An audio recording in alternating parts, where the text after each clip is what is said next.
Nama surat Jin yang ada di dalam juz 29. Allah Subhanahu wa taala menyebutkan kepada kita akan ada golongan laki-laki dari kalangan manusia. Mereka minta tolong kepada jin, syaitan dan yang semisalnya. Apa kata Allah? Fazaduhum rahaqa. Maka ketika mereka meminta tolong kepada jin, ketika mereka meminta tolong kepada syaitan, tidaklah membuat mereka kecuali semakin jauh kepada Allah Subhanahu wa taala atau semakin jauh dari Allah Subhanahu wa taala. Jadi tidak ada yang namanya kalangan manusia minta tolong kepada jin, minta tolong kepada syaitan, kecuali mereka menginginkan sesuatu kepada kita. Dan itu ada tahapannya. Mungkin ketika kita pertama kali minta tolong, berkawan dengan jin, berkawan dengan syaitan, mungkin mereka hanya meminta makanan biasa. Kemudian setelah itu apa yang mereka minta? Mereka meminta daging. Kemudian apa lagi yang mereka minta? Mereka minta ayam yang berwarna hitam. Kemudian apa lagi yang mereka minta? Sembelih ayam tersebut. Kemudian apa lagi yang mereka minta? Mereka minta kambing. Kemudian apa lagi yang mereka minta? Mereka minta ini, minta itu. Banyak yang mereka minta dari manusia, yang mana pada akhirnya menjauhkan mereka dari Allah Subhanahu wa taala, dan mereka berkorban untuk selain Allah Subhanahu wa taala yang menyebabkan ternodai keyakinan dan akidah mereka itu sendiri. Sehingga Allah Subhanahu wa taala memberikan peringatan kepada kita bersama. Wa annahu kana rijalun minal insi ya'udzuuna birijalin minal jinni fazaduhum rahaqa. Allah menyebutkan di dalam surat Jin itu sendiri ada sebahagian manusia yang mereka minta tolong kepada jin, minta tolong kepada syaitan, fazaduhum rahaqa, yang membuat mereka semakin jauh kepada Allah Subhanahu wa taala. Nah, sehingga hukum mereka yang menggunakan sihir atau mereka yang memakai sihir, apa kata Allah Subhanahu wa taala? Ma lahu fil akhirati min khalaq. Mereka tidak punya bagian di akhirat. Kenapa? Karena sihir kebanyakan yang menggunakan berteman dengan jin dan syaitan tersebut, mereka membuat anak Adam kufur dan keluar dari agama Islam itu sendiri. Makanya kita lihat mereka yang menggunakan sihir, para dukun dan yang semisalnya, banyak hal-hal yang mereka lakukan. Pernah ikhwatul Islam, dan ini untuk pelajaran bagi kita bersama. Dan cerita ini kami dapatkan dari sebuah daerah yang ada di Indonesia, namanya Kalimantan. Karena biasanya jin, mereka tidak mau kehilangan majikannya. Ketika ayahnya berteman dengan jin, maka ayahnya ini pasti mewariskan kepada anaknya. Kemudian ketika sang ayah ini hampir, atau ketika dia hendak meninggal, maka dia memanggil salah satu anaknya agar jin tersebut diwariskan kepadanya. Karena jin itu tidak mau memberikan kebebasan kepada majikannya. Mereka tetap ingin senantiasa mengganggu anak Adam dan menjauhkan anak Adam alaihi salam dari beribadah kepada Allah Subhanahu wa taala. Akhirnya anaknya ini diwariskan kepadanya jin. Apa kata jin tersebut kepadanya? Kamu minta apa saja, aku akan kabulkan. Terbayanglah oleh anak ini, dia ingin pergi ke Mekah. Bisa oleh jin tersebut mengantarkan orang atau temannya ke Mekah, mudah baginya, mudah sekali. Namun tentunya bukan gratis. Sebagaimana tadi yang telah kita sebutkan, pasti ada imbalannya. Ketika dia meminta kepada jin tersebut yang diwarisi oleh ayahnya, saya ingin pergi ke Mekah, maka jin ini menyanggupinya. Kemudian akhirnya dibawa terbang oleh jin tersebut. Namun sebelum pergi ke Mekah, jin ini singgah dulu di sebuah tempat. Di mana dia singgah? Anak ini juga tidak tahu. Di sebuah tempat yang sangat jauh sekali. Kemudian diturunkan orang ini. Kemudian apa kata jin tersebut? Silahkan kamu sujud dulu untukku. Karena ayahmu tidaklah meminta kepadaku kecuali dia sujud untukku. Sujud selain Allah atau untuk selain Allah Subhanahu wa taala. Itu yang dia minta. Dan anak ini, dia tahu tentang agama Allah Subhanahu wa taala. Dia tahu hukumnya, dia tahu bagaimana sujud untuk selain Allah Subhanahu wa taala. Akhirnya dia tidak mau. Maka jin ini tinggalkan dia di tempat yang jauh tersebut. Akhirnya dia terpaksa berjalan kaki, minta tolong sana sini. Akhirnya Allah Subhanahu wa taala berikan taufik kepadanya, dan jin ini tidak lagi berteman dan bersahabat dengannya. Maknanya apa? Ketika mereka ingin membantu manusia, makanya ada orang yang mengatakan dia bersama kita. Kemudian dia mengatakan, hari ini saya akan sholat di Mekah, saya akan sholat di Madinah. Bisa terjadi, bisa. Namun secara akal logika atau secara hukum alam yang ditetapkan oleh Allah Subhanahu wa taala. Itu tidak bisa oleh manusia biasa, kecuali mereka-mereka yang diberikan kemuliaan oleh Allah Subhanahu wa taala. Dan tidak ada di antara kita yang mengatakan dirinya adalah orang mulia. Sering kita sebutkan, orang baik, mereka tidak akan berani mengatakan dirinya orang baik. Orang saleh tidak berani mengatakan dirinya orang saleh. Namun yang mengatakan dirinya orang baik, mengatakan dirinya orang saleh, mengatakan dirinya sebagai seorang wali adalah orang lain, bukan dirinya. Karena tidak ada di antara manusia yang mengatakan saya ini wali, saya ini orang saleh, saya ini orang baik. Tidak ada di antara mereka, tidak ada di antara kita yang berani mengatakan demikian. Karena Allah yang melarang, fala tuzakku anfusakum huwa a'lamu biman ittaqa. Jangan kalian memuji diri kalian sendiri, karena Allah yang paling mengetahui siapa yang baik, siapa yang betul-betul baik, siapa yang betul-betul saleh, siapa yang tidak baik, siapa yang tidak saleh. Maknanya apa, ikhwatal Islam? Apabila ada orang yang mungkin dia berada di daerah kita, kemudian dia mengatakan saya nanti sholat ke Mekah atau ke Madinah, bisa. Namun kita tidak tahu apa pengorbanan atau apa imbalan yang telah dia berikan kepada temannya. Karena mereka bangsa jin, bangsa syaitan, tentunya mereka tidak mau membantu anak Adam secara gratis. Pasti ada hal-hal yang kita korbankan. Dan ingat ikhwatal Islam, ketika kita berteman, maka mereka akan semakin menjauhkan kita dari Allah Subhanahu wa taala. Allah sendiri yang menyebutkan di dalam surat jin itu sendiri. Memang ada sebahagian kisah, terutama riwayat-riwayat yang tadi telah kita sebutkan, Rasulullah SAW mengajar bangsa jin. Bahkan sampai sekarang di Mekah ada namanya Masjid Jin. Itu Rasulullah SAW. Kita siapa? Ada juga Umar minta tolong kepada bangsa jin. Namun itu Umar bin Khattab radhiyallahu taala anhu yang sudah dijamin. Kita siapa? Dan kita tidak akan berani mengkiaskan diri kita dengan Umar bin Khattab radhiyallahu taala anhu.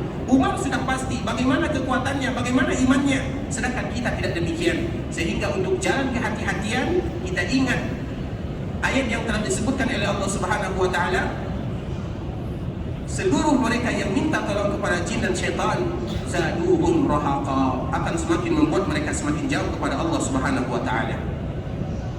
Kemudian ikhwatul Islam, kita akan bacakan hadis Rasulullah sallallahu alaihi wasallam dari Abu Hurairah radhiyallahu anhu, anna Rasulullah sallallahu alaihi wasallam qala. Dari Abu Hurairah bahwa sesungguhnya Rasulullah sallallahu alaihi wasallam bersabda, ijtanibus sab'al mubiqat. Wahai kalian, wahai umatku, hendaklah kalian berhati-hati terhadap 7 perkara yang bisa mencelakakan kalian. Rasulullah SAW menyebutkan ijtanibus sab'al mubiqat. Jauhilah 7 perkara yang bisa mencelakakan kalian, yang bisa menodai akidah dan keyakinan kalian. Hendaklah kalian berhati-hati di sana. Kata Rasul kita yang mulia sallallahu alaihi wasallam. Qalu ya Rasulullah, wa ma hunna?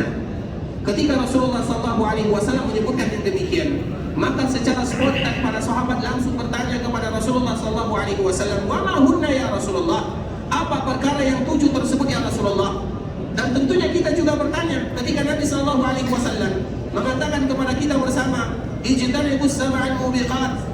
Hendaklah kalian menjauhi 7 perkara yang akan menghancurkan kalian. Maka kita akan bertanya, apa sih 7 perkara tersebut, supaya kita berhati-hati dan supaya kita tidak terjatuh ke dalamnya.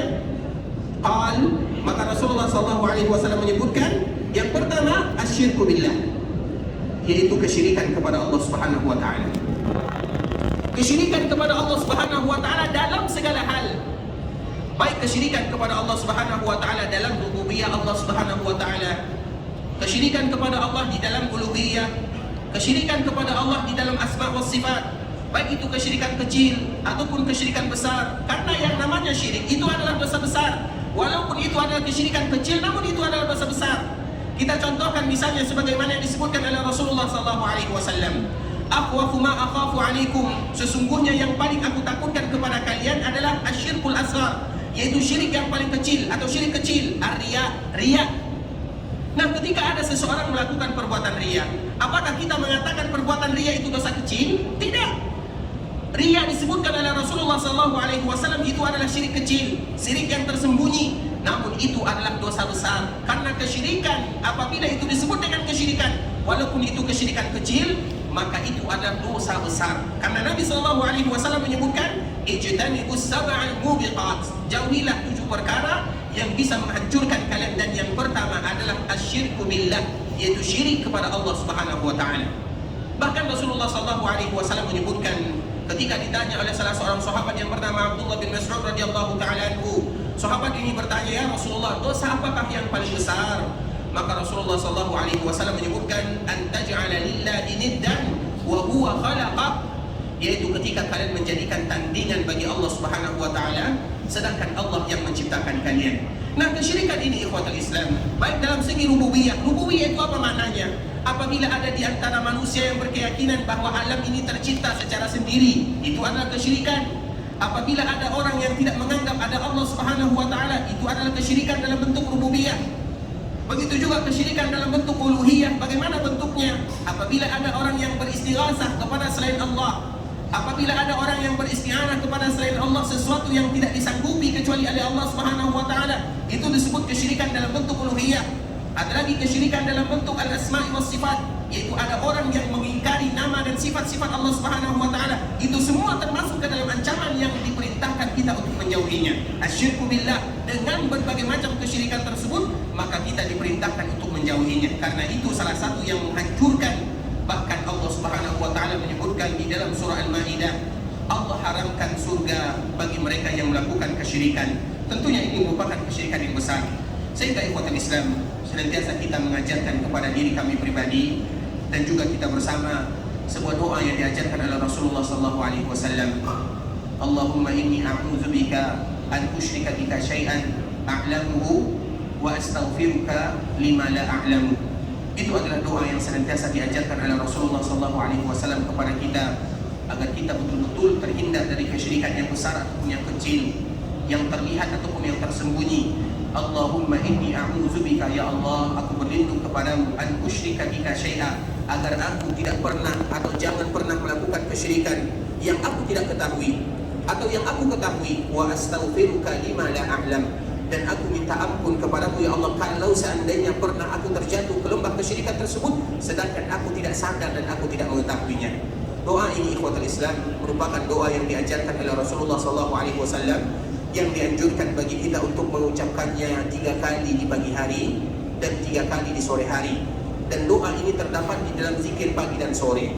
Doa ini terdapat di dalam zikir pagi dan sore yang dianjurkan bagi kita umat Rasulullah SAW untuk senantiasa merutinkannya.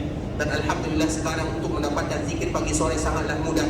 Dan di antara doa yang senantiasa harus kita baca adalah doa terhindar dari kesyirikan. Allahumma inni a'udzubika an usyrika bika syai'an a'lamuhu wa astaghfiruka lima la a'lam. Allahumma inni a'udzubika an usyrika bika syai'an a'lamuhu wa astaghfiruka lima la a'lamu. Itu adalah doa yang dianjurkan, bahkan senantiasa kita mengucapkan agar Allah Subhanahu wa taala betul-betul menjaga kita. Kemudian ikhwatul Islam, sebelum kita melanjutkan, ada yang sudah hafal doanya? Dan ini mesti kita baca ikhwatul Islam. Kami anjurkan kepada diri kami pribadi dan kita juga kita bersama untuk senantiasa menghafal doa tersebut, yaitu agar Allah senantiasa menjaga kita, menjaga akidah, menjaga tauhid kita, agar kita tidak terkena oleh noda-noda yang bisa mengotori akidah dan tauhid kita. Bermohon kepada Allah Subhanahu wa taala, Allahumma inni a'udzubika an usyrika bika syai'an a'lamuhu wa astaghfiruka lima la a'lam. Siapa yang sudah hafal angkat tangannya? Ada yang sudah hafal? Allahumma inni a'udzubika an usyrika bika syai'an a'lamuhu wa astaghfiruka lima la a'lam. 2 kata saja atau dua kalimat saja. Ada yang sudah hafal? Angkat tangan, silakan angkat tangan. Ada? Silakan. Suaranya diangkat ya, seperti marah. Nah, diangkat, coba silakan.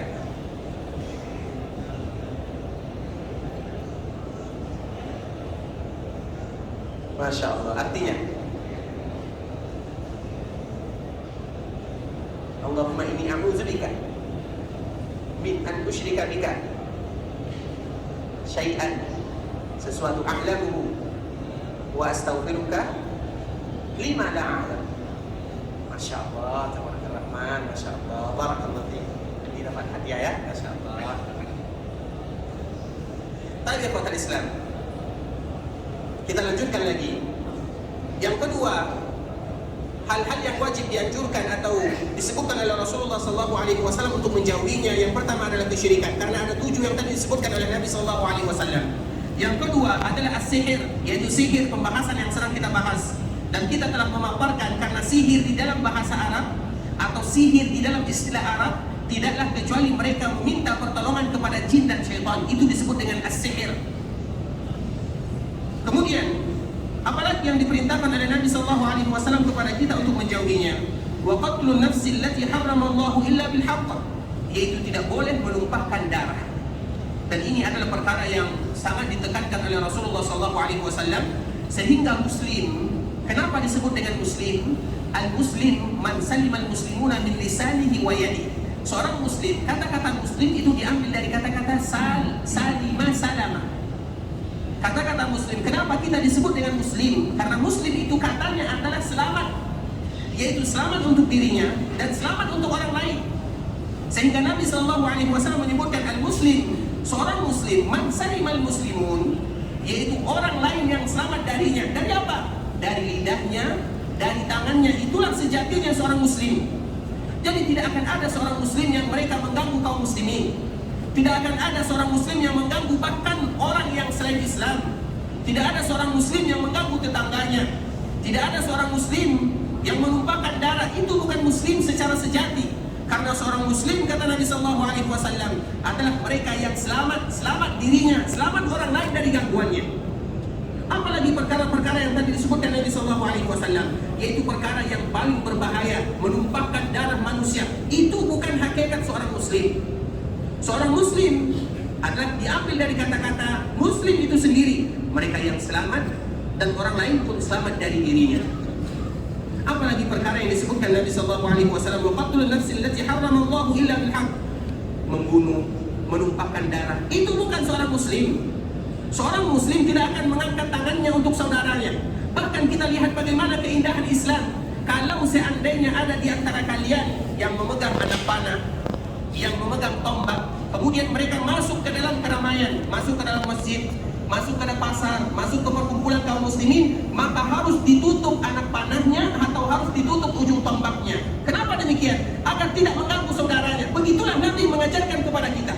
Jadi kita tidak akan pernah membayangkan seorang muslim akan mengganggu saudaranya, seorang muslim akan membunuh saudaranya. Tidak mungkin. Bahkan di dalam sebuah hadis ikhwatul Islam, kalau seandainya Ka'bah, yang itu adalah kiblat kita bersama, yang mana kita senantiasa menginginkan diri kita untuk tawaf di sekelilingnya, namun kalau seandainya Ka'bah itu hilang, lebih mudah bagi Allah Subhanahu wa taala atau ringan bagi Allah Subhanahu wa taala daripada hilangnya sebuah nyawa. Begitu berharganya nyawa di dalam syariat Islam. Bahkan Rasulullah SAW menyebutkan yang pertama kali dihisab oleh Allah di akhirat adalah masalah darah.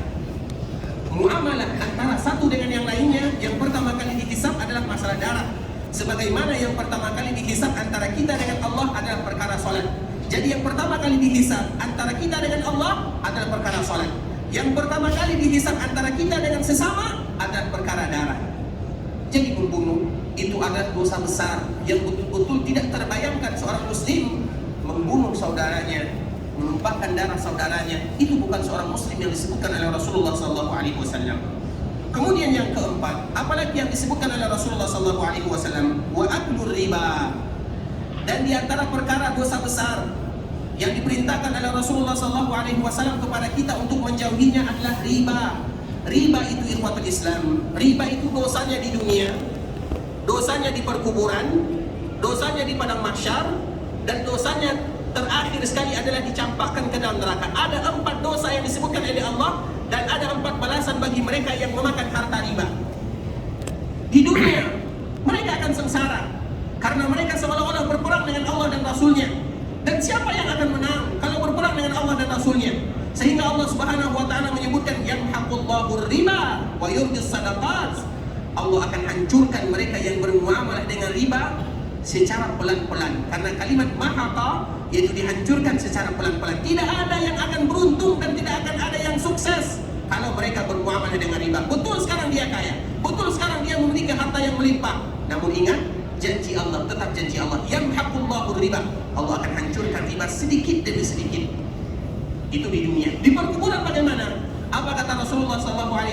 Mereka yang memakan harta riba, hukumannya di perkuburan, di alam barzah, yaitu ibarat mereka yang sedang berenang di sebuah sungai. Sungainya bukan sembarangan sungai, sungai yang terbuat dari darah. Kemudian dia berenang, kemudian dia pergi ke pinggiran. Ada salah seorang yang menunggu dia di pinggir sungai. Kemudian ketika dia sampai di pinggir sungai, maka dimasukkan ke dalam mulutnya batu. Dia makan, hancur perutnya, hancur lambungnya, hancur yang ada di dalam tubuhnya. Kemudian dia berenang lagi, kemudian dia ke tepi lagi, dimasukkan lagi batu ke sana sampai akhirat. Kemudian balasan yang ketiga, mereka akan dibangkitkan di padang mahsyar dalam keadaan sempoyongan, ibarat orang kesurupan. Kemudian balasan yang terakhir, Allah Subhanahu wa taala memberikan ancaman neraka. Ini balasan bagi mereka yang memakan riba. Sehingga kita harus tahu apa itu riba, bagaimana konsekuensi riba. Jangan pernah bermuamalah dengan riba. Dan riba itu banyak macamnya, ikhwatal Islam. Ada riba fadl, ada riba nasi'ah, ada riba penambahan, ada riba penguluran waktu. Misalnya kita ingin, contoh kecil saja, kita ingin membeli emas. Kita punya emas 1 kilo. Kemudian kita ingin, emas kita ini sudah lama, kemudian kita ingin menukar emas kita dengan emas yang baru juga 1 kilo. Maka disebut dengan istilah tukar tambah. Ditukar ditambah, maka itu sudah riba. Kita punya kurma 1 kilo yang bagus, kemudian tentunya kalau ingin menukar dengan kurma yang tidak bagus, tentunya kurma yang tidak bagus, tentunya 2 kilo, itu menurut kita. Kita tukarlah kurma yang 1 kilo yang bagus dengan yang 2 kilo tidak bagus. Kita tukar, kita barter, itu sudah riba. Makanya kita harus tahu tentang riba. Ada riba fadl, ada riba nasi'ah, supaya kita tidak terjatuh ke sana. Kemudian apalagi yang disebutkan oleh Rasulullah SAW? Wa aklu malil yatim. Di antara salah satu yang bisa menghancurkan manusia adalah memakan harta anak yatim. Dan yatim, anak yatim disebut dengan anak yatim adalah mereka yang meninggal ayahnya. Anak yatim disebut dengan anak yatim adalah mereka yang meninggal ayahnya namun mereka belum balik. Jadi standarnya adalah kadar balik. Apakah dia sudah balik atau belum? Kalau seandainya dia belum balik, meninggal ayahnya, maka itu disebut dengan anak yatim. Namun kalau seandainya dia sudah balik dan meninggal ayahnya, maka tidak lagi disebut dengan anak yatim. Jadi anak yatim itu standarnya balik. Karena kalau seandainya tidak ada standar, maka mungkin rata-rata kita semua disebut dengan anak yatim. Karena ayah kita sudah meninggal. Tapi anak yatim itu adalah mereka yang meninggal ayahnya sedangkan dia belum balik. Karena standarnya adalah balik, itu disebut dengan anak yatim. Nah, memakan harta anak yatim, kita mengetahui itu perkara yang disebutkan, bahkan dikhususkan oleh Allah Subhanahu wa taala di dalam surah An-Nisa, innal ladzina ya'kuluna amwalal yatama zulma. Sesungguhnya mereka yang memakan harta anak yatim dengan kezaliman, innama ya'kuluna fi butunihim nara. Sama saja mereka memakan api. Berarti siap-siap mereka merasakan azabnya Allah Subhanahu wa taala. Itu adalah perkara yang dianjurkan atau yang diperintahkan oleh Rasulullah SAW kepada kita untuk menjauhinya. Kemudian yang keenam, wattawalli yaumaz zahfi, yaitu ketika kita mundur atau ketika kita lari dari medan pertempuran. Karena tentunya itu akan merugikan kaum muslimin dan juga merugikan tentara dan pasukan kaum muslimin. Tidak boleh lari dari pertempuran kecuali untuk mengatur strategi atau kecuali untuk mengatur kembali pasukan kaum muslimin. Namun tidak boleh lari dari pertempuran kalau seandainya itu diwajibkan kepada kaum muslimin. Kemudian yang ketujuh, wa qadful muhsanatil ghafilatil mu'minat. Perkara yang berbahaya yang Nabi SAW wajibkan agar kita untuk menjauhinya adalah tidak boleh kita menuduh wanita sembarangan melakukan perbuatan keji. Maknanya apa? Tidak boleh kita menuduh wanita-wanita yang baik, kamu melakukan perbuatan dosa, kamu melakukan perbuatan zina. Menuduh orang melakukan perbuatan zina, maka itu adalah dosa besar. Sehingga di dalam Al-Quran, terkhusus di dalam surah An-Nur, Allah Subhanahu wa taala bercerita kepada kita, kalau ada orang yang melihat seorang wanita yang melakukan dosa besar atau melakukan perzinahan, kalau seandainya dia ingin menuduhnya, maka dia harus mendatangkan 4 saksi. Kalau seandainya dia tidak bisa mendatangkan 4 saksi, walaupun dia benar, misalnya dia tahu dan dia melihat bahwa ada seorang wanita yang melakukan perselingkuhan atau melakukan perzinahan, dia melihat dengan mata kepalanya, ataupun dia merekamnya, terutama di zaman sekarang, namun dia tidak punya 4 saksi, maka dia wajib dipukul sebanyak 80 kali cambuk. Kenapa? Untuk menjaga kehormatan kaum muslimin. Karena di antara salah satu yang harus dilakukan antara seorang muslim dengan muslim yang lainnya, kalau kita melihat ada saudara kita yang melakukan dosa dan kemaksiatan, yang harus kita lakukan adalah kita tutupi. Tidak boleh kita bongkar. Karena semua kita punya aib, semua kita punya dosa, semua kita punya masa lalu yang kelam, semua kita melakukan sesuatu yang tidak diridhai oleh Allah Azza wa Jalla. Dan kita sadar akan itu semua. Sehingga di antara salah satu yang kita lakukan adalah menutupi aib saudara kita, agar Allah menutupi aib kita. Dan di antara salah satunya tidak boleh menuduh orang sembarangan. Sebagaimana yang disebutkan oleh Rasulullah SAW, apalagi di zaman sekarang, di zaman yang sedikit-sedikit dituduh, dituduh melakukan perbuatan maksiat, dituduh melakukan perbuatan dosa. Ingat, agama sudah memberikan aturan yang sempurna kepada kita. Selagi bisa kita untuk menutupnya, kita tutupi. Kita lihat sebuah kisah yang terjadi di zaman Nabi SAW. Ada seorang wanita yang melakukan perbuatan zina, dan dia menyesal, ingin bertaubat kepada Allah Subhanahu wa taala. Dengan tekad dan berani, dia datang kepada Nabi SAW di Masjid Nabawi. Kemudian dia mengatakan, "Ya Rasulullah, aku sudah melakukan sesuatu yang diharamkan oleh Allah Subhanahu wa taala." Kata wanita tersebut kepada Nabi SAW, dia yang mengaku. Apa yang dilakukan Nabi SAW? Tadi Nabi mengarah ke depan atau memperlihatkan wajahnya ke arah depan, Nabi memalingkan wajahnya ke arah samping. Nabi tidak mau melihat wanita tersebut, tidak dihiraukan oleh Nabi SAW. Apa maknanya? Nabi mengatakan, seolah-olah Nabi mengatakan, ketika Allah sudah menutup aib kita, ketika Allah sudah menutup aib saudara kita, jangan dibongkar. Karena itu adalah urusan dia dengan Allah Subhanahu wa taala. Betapa banyak orang yang melakukan dosa, kemudian dia bertaubat kepada Allah Subhanahu wa taala, derajatnya semakin ditinggikan oleh Allah Subhanahu wa taala. Kita tidak tahu. Karena itu adalah urusan dia dengan Allah Subhanahu wa taala. Nah, begitulah Nabi SAW. Wanita yang datang ini, wanita yang berasal dari kabilah Ghamidiyah, dia datang kepada Nabi, mengaku kepada Nabi SAW, "Ya Rasulullah, saya melakukan perbuatan dosa." Nabi tidak mau melihatnya. Wanita tersebut kembali berputar, melihat wajah Nabi SAW, menekankan, "Ya Rasulullah, aku melakukan perbuatan dosa." Nabi kembali memutarkan wajahnya. Apa maknanya? Karena Nabi ingin wanita tersebut pergi, tutup aibmu. Sehingga di zaman Umar bin Khattab radhiyallahu ta'ala anhu, ada seorang ayah yang menangis mengadukan perihal putrinya kepada Umar bin Khattab radhiyallahu ta'ala anhu. Apa kata orang tua tersebut? "Wahai Umar bin Khattab, aku ingin bertanya kepadamu. Aku memiliki seorang wanita atau seorang putri yang dulu dia pernah terjatuh ke lembah perzinahan." Kemudian mendengarkan perkara ini, Umar mengucapkan istighfar, permohon kepada Allah Subhanahu wa taala untuk dirinya dan untuk rakyatnya, agar Allah menjaga mereka semua. Kemudian pertanyaan orang tua ini yang kedua, "Wahai Umar, sekarang ada laki-laki yang ingin melamarnya, apa yang harus aku lakukan sebagai orang tua? Padahal anakku ini sudah pernah melakukan perbuatan zina. Sekarang ada laki-laki yang ingin melamarnya, apa yang harus aku lakukan? Apakah aku akan menceritakan masa lalu putriku atau bagaimana?" Ketika mendengar perkataan orang tua ini, Umar langsung marah. Apa kata Umar bin Khattab radhiyallahu ta'ala anhu? "Tutup aib putrimu. Jangan bongkar, jangan bilang sama orang lain. Ketika Allah Subhanahu wa taala sudah menutup aibnya, tutup aibnya. Nikahkan dia sebagaimana wanita-wanita soleha yang lainnya menikah." Kalau seandainya dia betul-betul bertaubat kepada Allah Subhanahu wa taala.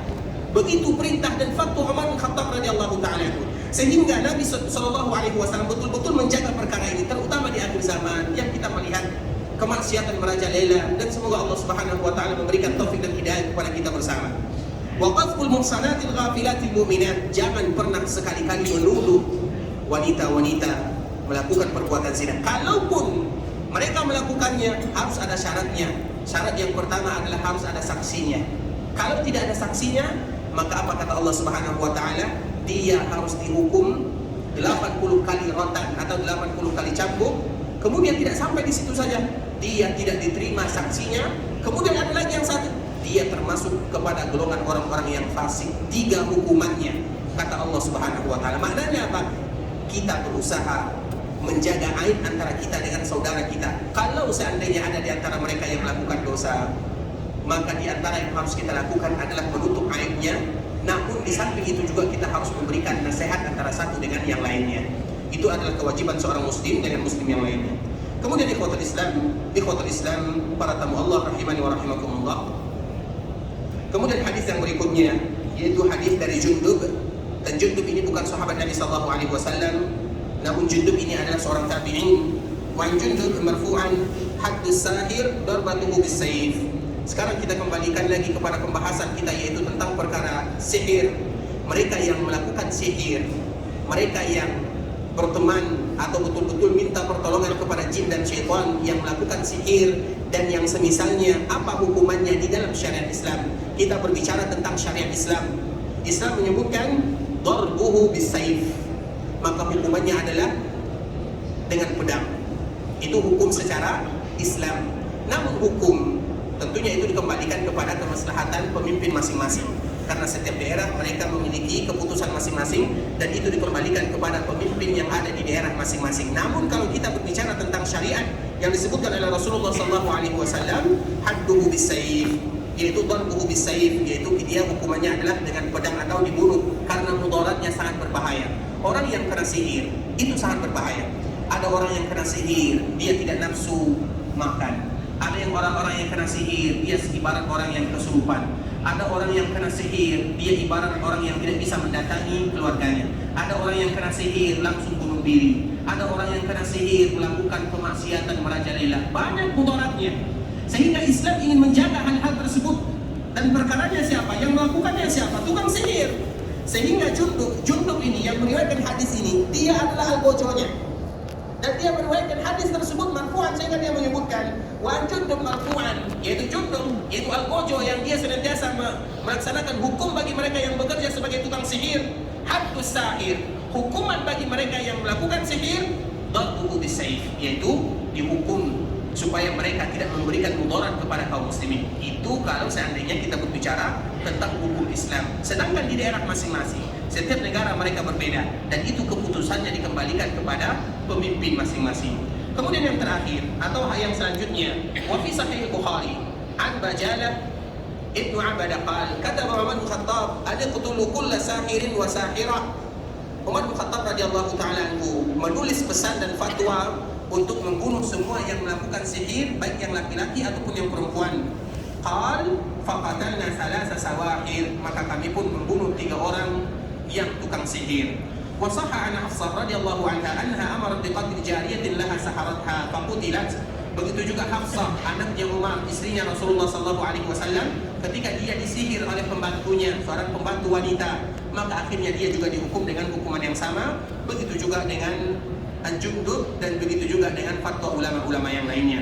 Namun itu semua dikembalikan kepada pemimpin masing-masing, bagaimana hukum mereka yang melakukan sihir tersebut.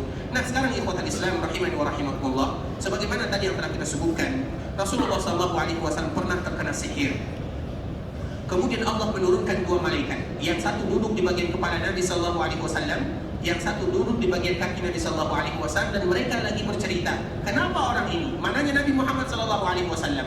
Maka malaikat itu di dalam dialognya mengatakan dia terkena sihir. Siapa yang mensihirnya? Labid ibn al-A'sam, seorang Yahudi yang mensihir Rasulullah SAW. Kemudian bagaimana pula dia mendapatkan sihir? Yaitu dari rambutnya, dari rambut Nabi SAW. Kemudian dibikin bukhul, karena tidak ada yang bekerja sebagai tukang sihir kecuali ada bukhulnya, ada bukhul-bukhulnya. Makanya Allah menyebutkan dan menurunkan sebuah ayat bagi kita bersama. Kemudian bukhul tersebut ditanam di sebuah sumur. Akhirnya apa yang dilakukan Nabi SAW? Di antara salah satu obat sihir itu dicari di mana sihirnya. Kadang sihir itu ditanam di samping rumah orang yang terkena sihir. Kadang ditanam agak di perkebunannya. Kadang ditanam di tempat mana mereka menanamnya. Tergantung mereka masing-masing. Kalau kita mendapatkan apa yang ditanam, maka kita keluarkan, kemudian kita buka bukhulnya, kemudian kita bakar, maka itu adalah salah satu obat pertama. Kemudian apalagi obat yang selanjutnya? Allah Subhanahu wa taala menurunkan untuk Rasulullah sallallahu alaihi wasallam al-ma'uzatain, yaitu 2 surat sebagai pelindung bagi kita bersama. Yang pertama qul a'udzu birabbil falaq, dan yang kedua qul a'udzu birabbin nas. Qul a'udzu birabbil falaq adalah tameng bagi kaum muslimin dari gangguan luar, dari tukang sihir, dari tukang guna-guna, dari dukun, dari siapa saja yang ingin mengganggu kita dari luar. Tamengnya adalah qul a'udzu birabbil falaq. Kemudian qul a'udzu birabbin nas, itu adalah tameng bagi kita dari dalam. Karena gangguan kita itu ada dua. Yang pertama dari luar, ada orang yang ingin mengganggu kita. Dan yang kedua, gangguan kita itu dari dalam diri kita sendiri. Karena di dalam diri kita itu min syarril waswas, waswasil khannas. Khannas itu disebutkan oleh sebagian ahli tafsir, dia itu adalah jin qarin yang senantiasa memerintahkan anak Adam untuk melakukan kemungkaran dan kemaksiatan. Ketika kita ingin bangun untuk melaksanakan ibadah sholat, maka dia mengusap kepala kita, mengusap telinga kita, tidur. Itu adalah qarin. Di antara salah satu kita memohon kepada Allah Azza wa Jalla, qul a'udzu birabbin nas, malikin nas, ilahin nas, min syarril waswasil khannas. Jadi dua ayat ini adalah hadiah dari Allah kepada Rasulullah SAW dan juga kepada kita bersama untuk menjadi tameng dalam kehidupan kita agar terhindar dari perkara-perkara yang bisa menyebabkan kemudaratan kepada kita. Dan tentunya kita bermohon kepada Allah Subhanahu wa taala agar Allah Subhanahu wa taala senantiasa memberikan penjagaan kepada kita. Allah menjaga keluarga kita, Allah menjaga masyarakat kita, dan Allah Subhanahu wa taala menjaga seluruh kaum muslimin. Ikhwatul Islam, sampai di sini dulu pembahasan yang kita bisa sebutkan, dan insyaallah besok kita sambung dengan pembahasan yang lainnya, dan kita bermohon kepada Allah Subhanahu wa taala agar Allah Subhanahu wa taala ampunkan dosa-dosa kita bersama. Ya Allah, ampunkan dosa kami, ampunkan dosa orang tua kami, ampunkan dosa keluarga kami, ampunkan dosa guru-guru kami, ampunkan dosa kaum muslimin yang masih hidup dan mereka yang sudah meninggal. Ya Allah, mudahkan urusan kami. Ya Allah, terima amal ibadah kami. Ya Allah, mudahkan seluruh urusan kami. Kalau ada di antara kami yang dalam kegelisahan, mudahkan urusannya. Kalau ada di antara kami yang sakit, berikan kesembuhan kepadanya. Kalau ada di antara kami yang terlilit hutang, bayar hutang-hutangnya. Kalau ada di antara kami yang berada di dalam kegundahan, bantu penyelesaian permasalahannya. Ya Allah, sesungguhnya kami menginginkan surga, masukkan kami semua ke dalam surga dan jauhkan kami dari api neraka. Rabbana zalamna anfusana wa illam taghfir lana wa tarhamna lanakunanna minal khasirin. Rabbana hab lana min azwajina wa dhurriyyatina qurrata a'yun waj'alna lil muttaqina imama. Rabbana atina fid dunya hasanah wa fil akhirati hasanah wa qina adzaban nar. وصل اللهم وسلم على نبينا وحبيبنا محمد وعلى آله وصحبه وسلم تسليما كثيرا. السلام عليكم ورحمة الله وبركاته.